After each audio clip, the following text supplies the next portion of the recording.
Most people have daydreamed or had waking fantasies at some point in their lives. It's easy to find your mind wandering off when you should be paying attention to some task at hand. But some people use daydreams or fantasies as a way to deal with everyday life or to entertain themselves. This type of daydreaming, known as maladaptive daydreaming, can prevent people from fully interacting with people and living their lives. If you believe you are a maladaptive daydreamer, understand the condition and learn how to deal with it. So, we are going to watch about the how to deal with maladaptive daydreaming. Method 1. Understanding the condition. First is determine if your daydreaming is maladaptive. Since most everyone daydreams, you might assume that your frequent and detailed daydreams are normal. But, if you have maladaptive daydreaming, you're probably distressed by your difficulty in controlling the daydreams. You may also be upset with how they interfere with your life, which can create a lot of shame. You might also regularly struggle to keep the daydreaming behavior hidden.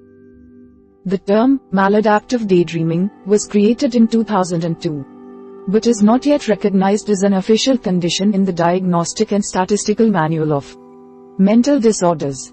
Step 2. Consider abuse as a possible cause. Abuse at a young age is common in those who experience maladaptive daydreams. What starts as imaginative daydreaming becomes full-fledged escapist fantasies.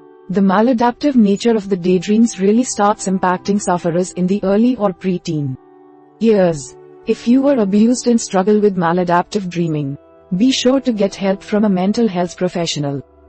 For example, what starts as simple daydreaming in a child may turn into detailed fantasies after any kind of abuse or traumatic experience begins.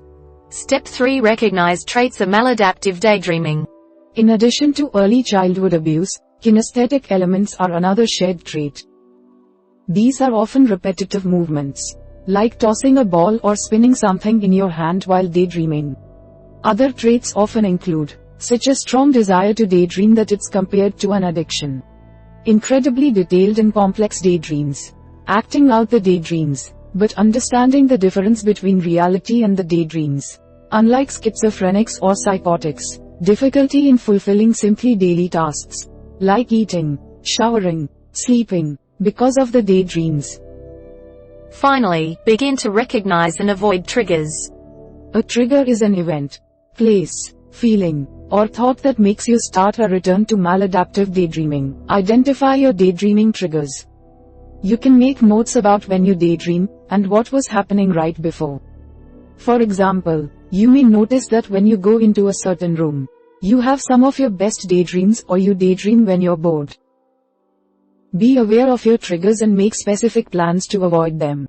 For instance, if you are trying to avoid your trigger spot in the house, your plan might look like this. Do work in kitchen instead of bedroom. Get out of the house, go for a walk. Go to a coffee shop to work instead of at home. Method 2. Dealing with maladaptive daydreaming. First is sleep well. There are several things you can do to improve your sleep quality. Avoid caffeine or alcohol before bedtime, since these can wake you up or interfere with your sleep. You should also try to stick to a sleep schedule by going to bed and waking up at the same times each day. It may help to make a bedtime routine, like brushing your teeth, showering, and reading before bed. A routine can signal your brain that sleep is coming soon. Studies have shown that poor sleep quality or not enough leads to more frequent daydreaming. It's also been linked to impaired memory, slower reaction time, impaired attention, and intrusive daydreaming. Step 2. Stay engaged during the day. Keep your mind busy and mentally unavailable for daydreaming. Choose tasks that take your mental focus, like reading or crosswords. You could also engage your mind and body at the same time, like playing basketball or dancing. Or you could engage in social activities, like getting coffee with a friend or attending a local trivia event with coworkers. One theory about daydreaming says that daydreaming is a self-soothing technique, used to calm or pacify the daydreamer.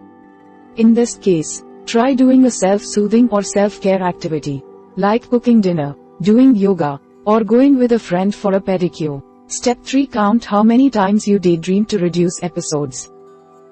You may struggle to completely cut out daydreaming. Instead, Monitor how many times you catch yourself daydreaming during a certain amount of time.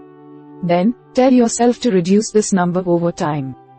For instance, you might set the timer for 3 minutes and record how many times you caught yourself daydreaming.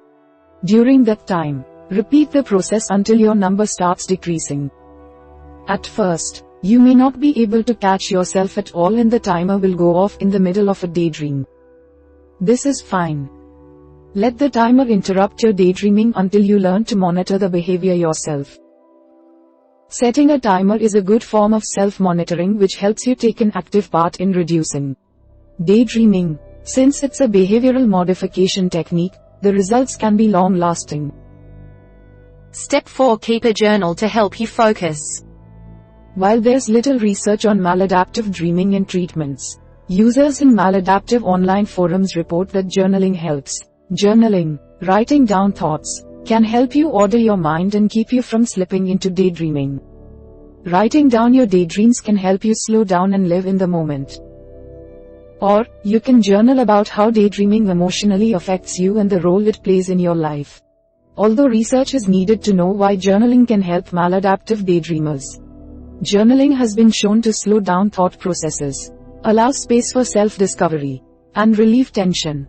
Step 5. Try to make your daydreaming productive. Once you've started noticing your daydreams and what triggers them, begin to pay attention to how they make you feel. You may notice that some make you anxious or paranoid while others get you energetic or motivated. If you frequently have the same daydreams, motivating you to do something, consider working towards making the goal of the dream happen.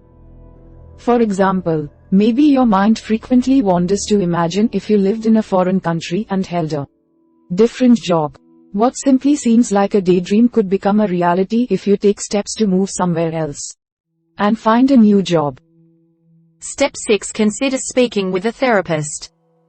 Since maladaptive daydreaming is not yet recognized as a condition and research on it is still in the very early stages, there are no recommended medications or treatments yet. In fact, many medical providers may not have heard of it.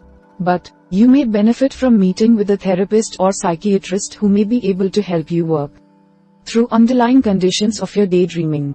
For example, if you find yourself slipping into daydreaming whenever you become stressed or irritated, you may be able to work with a therapist to develop coping strategies for stress or anger. Finally, search for online communities. Maladaptive daydreaming is in the early stages regarding awareness, research, and treatment. The easiest way to talk about the condition and get tips is to find websites created by users with maladaptive daydreaming. These are actually the most active in trying to understand the condition. Be sure to follow any medical developments that come from studying maladaptive daydreaming. As more studies are done, new treatments and coping mechanisms may become available. We hope it is useful to you. Please subscribe to our channel to upskill yourself.